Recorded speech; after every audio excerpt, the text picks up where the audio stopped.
عزیز طلبہ و طالبات، السلام علیکم ورحمۃ اللہ وبرکاتہ۔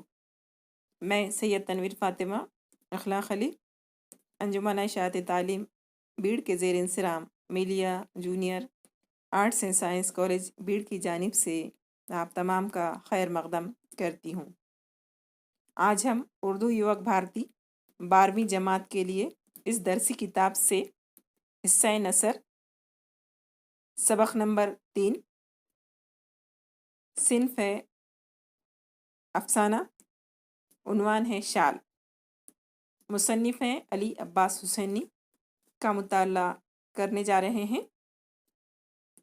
پیش درس کی جانب چلتے ہیں۔ افسانوی ادب میں داستان اور ناول کے بعد افسانوں کو بہت مقبولیت حاصل ہوئی۔ افسانہ ایک مختصر تحریر ہے جسے ایک ہی نشست میں پڑھا جا سکتا ہے۔ افسانہ زندگی کے کسی ایک پہلو کو اجاگر کرتا ہے یا کسی ایک واقعے کو اعجاز و اختصار کے ساتھ بیان کرتا ہے۔ فنی اعتبار سے افسانے میں ڈرامے کی طرح نقطۂ عروج کلائمیکس کی بڑی اہمیت ہے۔ ناول کے مقابلے میں افسانہ مختصر ہوتا ہے۔ پریم چند، سجاد حیدر یلدرم، نیاز فتح پوری، علی عباس حسینی کو اردو کے اولین افسانہ نگاروں میں شمار کیا جاتا ہے۔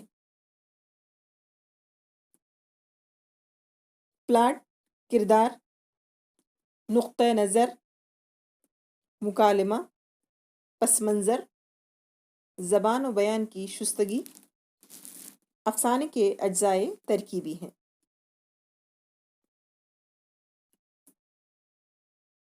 ان اجزاء کے توازن سے افسانے کی تشکیل ہوتی ہے۔ افسانے میں ہونے والی حیت اور تکنیک کی تبدیلی کے باوجود آج بھی افسانہ اسی بنیاد پر کھڑا نظر آتا ہے جس کی داغ بیل 100 برس پہلے پریم چند نے ڈالی تھی۔ انسان کے لیے لازم ہے کہ ہمیشہ سچ بولے۔ جھوٹ بولنے سے انسان اعتبار کھو دیتا ہے، لیکن سچ بولنے کے آداب میں یہ بات بھی ہمیں سمجھائی گئی ہے کہ سچی بات اس طرح کہی جائے کہ بات کڑوی بھی ہو تو سننے والا اسے قبول کر لے۔ جھوٹ بولنے کو کبھی اچھا نہیں سمجھا گیا، لیکن کبھی کبھی یوں بھی ہوتا ہے کہ انسان کسی فتنے یا شر کو رفع کرنے کے لیے نقصان نہ پہنچانے والی حقیقت کے برعکس بات کا سہارا لیتا ہے۔ اس افسانے کے مرکزی کردار کو ایسی ہی صورتحال پیش آتی ہے۔ اس افسانے کے مرکزی کردار ہیں عبید، حمیدہ۔ علی عباس حسینی کے تعارف کی طرف چلتے ہیں۔ جان پہچان: علی عباس حسینی 3 فروری 1897 کو غازی پور کے ایک قصبے میں پیدا ہوئے۔ انہوں نے ابتدائی تعلیم پٹنہ میں پائی۔ 1915 میں میٹرک کا امتحان پاس کیا۔ 1924 میں الہ آباد سے ایم اے کی سند حاصل کی، پھر اس کے بعد گورنمنٹ ڈگری کالج لکھنؤ میں ملازمت اختیار کی اور 1954 میں پرنسپل کے عہدے سے سبکدوش ہوئے۔ علی عباس حسینی ادب برائے زندگی کے قائل تھے۔ انہوں نے پریم چند کی طرح اپنی تخلیقات میں دیہی زندگی کی مؤثر عکاسی کی اور کسانوں کی معاشی بدحالی اور زمینداروں کے ظلم و ستم کی کہانی کو اپنے افسانوں کے ذریعے پیش کیا۔ افسانوں کے علاوہ ناول، ڈرامے اور تنقیدی مضامین بھی لکھے۔ اردو ناول کی تنقیدی تاریخ ان کی ایک اہم کتاب ہے۔ رفیق تنہائی، باسی پھول، کانٹوں میں الجھے دھاگے وغیرہ ان کے افسانوں کے مجموعے ہیں۔ انہوں نے کئی ناول بھی لکھے جن میں خاف کی پری کو کافی مقبولیت حاصل ہوئی۔ 27 ستمبر 1969 کو علی عباس حسینی کا انتقال ہوا۔ افسانے کی جانب چلتے ہیں۔ عبید جب ٹرین سے اترا تو اس وقت صبح کے 6:30 بج چکے تھے۔ ایخ پڑ رہی تھی۔ اسٹیشن پر عجیب طرح کا سناٹا تھا۔ بس 5-7 خلی دکھائی دیے۔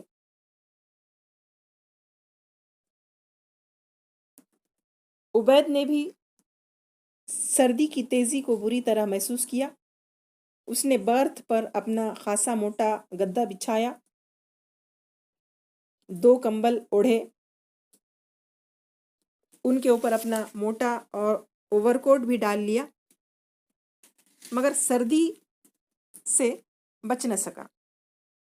اس کا بار بار جی چاہا کہ وہ حمیدہ کی چہیتی شال اٹیچی سے نکال کر جسم پر لپیٹ لے۔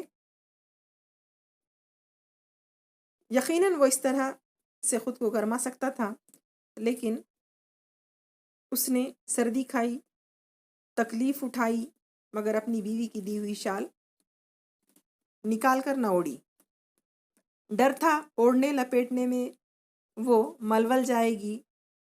عبید یہ بات کسی طرح پسند نہ کر سکتا تھا۔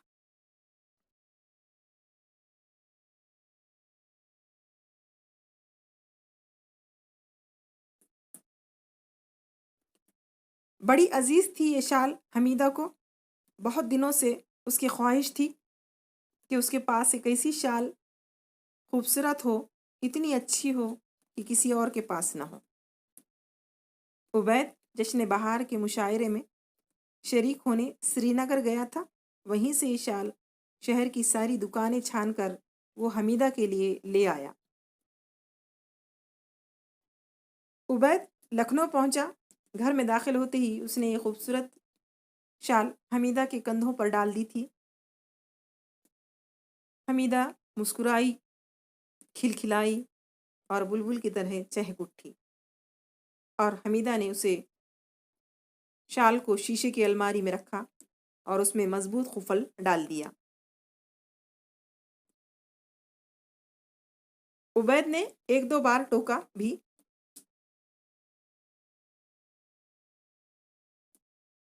شال اوڑھنے کی چیز ہے، پرستش کی نہیں۔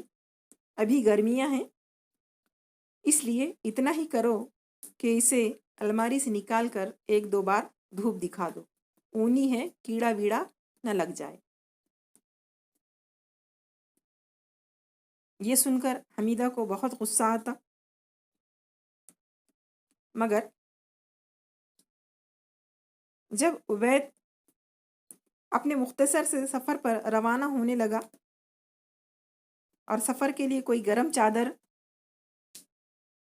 کا انتظام نہ ہو سکا، حمیدہ تھوڑی دیر سوچتی رہی اور پھر جھپٹ کر اپنی چہیتی شال اٹیچی کیس سے نکال لائی اور اٹیچی کیس میں رکھ دی۔ عبید نے روکا، میں تمہاری شال نہیں لے جاؤں گا، سفر میں میلی ہو جائے گی، مگر وہ کسی طرح نہ مانی۔ عبید کو بیوی کی اس اتاہ محبت کا اندازہ تھا۔ اس نے اپنے طور پر طے کر لیا، چاہے مجھ پر کیسی ہی گزر جائے، میں اس شال کو 1 منٹ کے لیے بھی اپنے لیے استعمال میں نہیں لاؤں گا، اور حمیدہ کو ویسی ہی صاف ستھری بے شکن لا کر واپس کر دوں گا جیسے کہ وہ حمیدہ کے ہاتھوں سے ملی تھی۔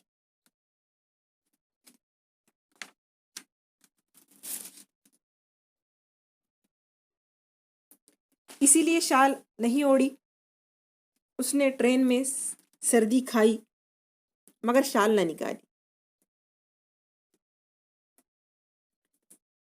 رکشے پر بیٹھا تو اس نے حمیدہ کی شال کو گھٹنوں پر رکھ لیا۔ عبید نے رکشے والے پر بھرپور نظر ڈالی۔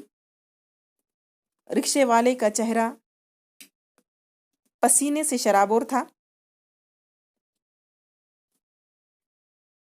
عبید صبح سے شام تک اپنے جوتا سازی کے کارخانے میں جان کھپاتا، 25-30 کاریگروں کے کام کی نگرانی کرتا،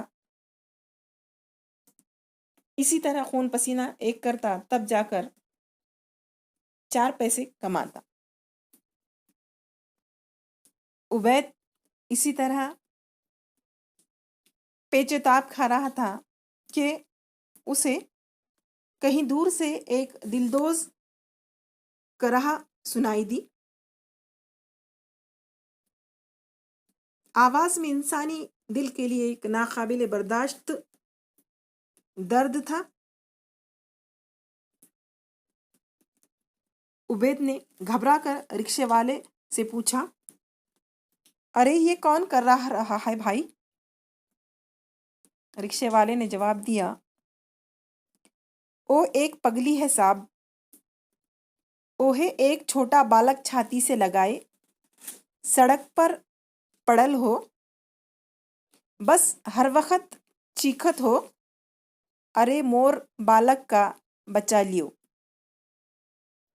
سردی سے بچانے کے لیے چیختی ہے۔ عبید نے تعجب سے پوچھا، اتنے بڑے شہر میں کسی اللہ کے بندے نے اسے کوئی رضائی یا کمبل نہ اڑا دیا؟ کیا ہمارے شہر کے رئیس، امیر، سیٹھ، ساہوکار سب مر گئے؟ رکشے والے نے جواب دیا، صاحب آج کے زمانے میں کوئی کیوں اپنے 200-250 روپئے اس پگلی پر برباد کرے؟ جیسے جیسے رکشہ آگے بڑھنے لگا، آواز صاف صاف سنائی دینے لگی۔ عبید نے دیکھا پگلی فٹ پاتھ پر پڑی ہے، بس ایک چھوٹی سی دھوتی لپٹی ہے، ایک معصوم بچہ اس کا سر دکھائی دے رہا ہے، سردی کے مارے دونوں اکڑے ہوئے ہیں۔ عبید کے جسم میں بجلی کا سا کرنٹ دوڑ گیا۔ عبید بے ساختہ چیخ اٹھا، روکو رکشہ! اور عبید نے شال رکشے والے کی طرف بڑھا کر کہا، لو یہ شال، اسے اڑا دو۔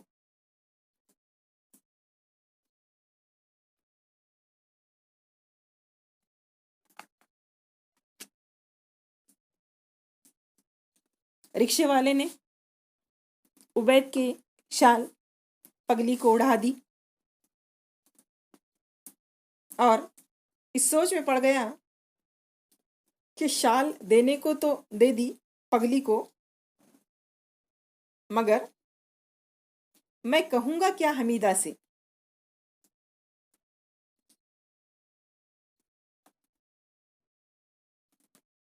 تھوڑی دیر سوچنے کے بعد عبید نے طے کیا، مجھے بات بنانی پڑے گی، مجھے جھوٹ بولنا پڑے گا، مگر ایسا جھوٹ کہ بجائے آنکھوں میں آنسو کے حمیدہ کے منہ سے کلمہ شکر نکلے۔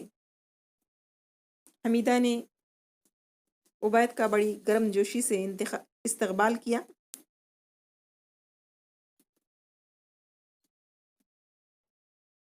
حمیدہ نے اٹیچی کیس کھولا، ساری چیزیں موجود تھی، اسے صرف اپنی شال نہ دکھائی دی۔ اس نے گھبرا کر عبید سے بلند آواز میں پوچھا، میری شال کیا ہوئی؟ عبید نے شال کے چوری ہونے کی بات بتائی۔ حمیدہ روحانسی آواز میں کوسنے لگی، موئے کا ہاتھ سڑ جائے، میری شال اوڑھنا اسے کبھی نصیب نہ ہو، اس کی خبر میں کیڑے پڑے۔ اسی وقت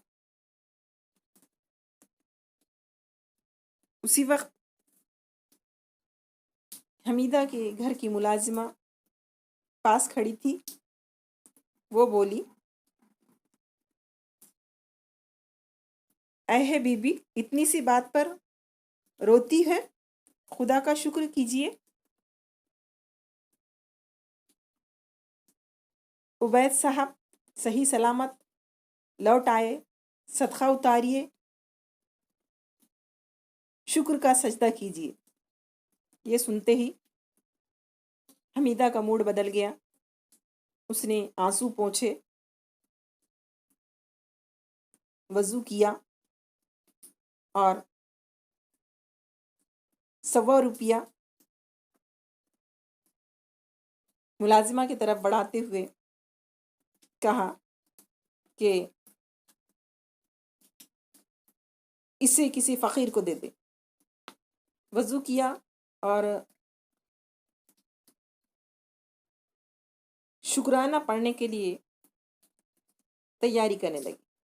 عبید نے شرم سے گردن جھکا لی اور پانی پانی ہو گیا کہ جھوٹ بھی کس قدر کثیر الاولاد ہے، ایک بولو جھٹ اس کے پیٹ سے 10 پیدا ہو جائیں گے۔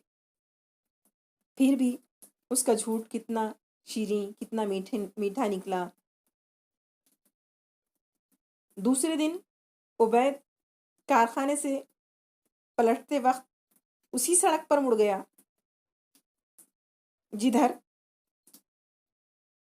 پگلی کو دیکھا تھا، مگر وہاں پر پگلی اور اس کے معصوم بچے کی لاش پڑی ہوئی تھی اور میونسپلٹی کے ملازم اس کی لاش کو اٹھا رہے تھے اور حمیدہ کی شال کا دور دور تک کہیں پتہ نہ تھا۔ تو عزیز طلبہ، ہم نے اس طرح علی عباس حسینی کے افسانہ شال کا مطالعہ کیا۔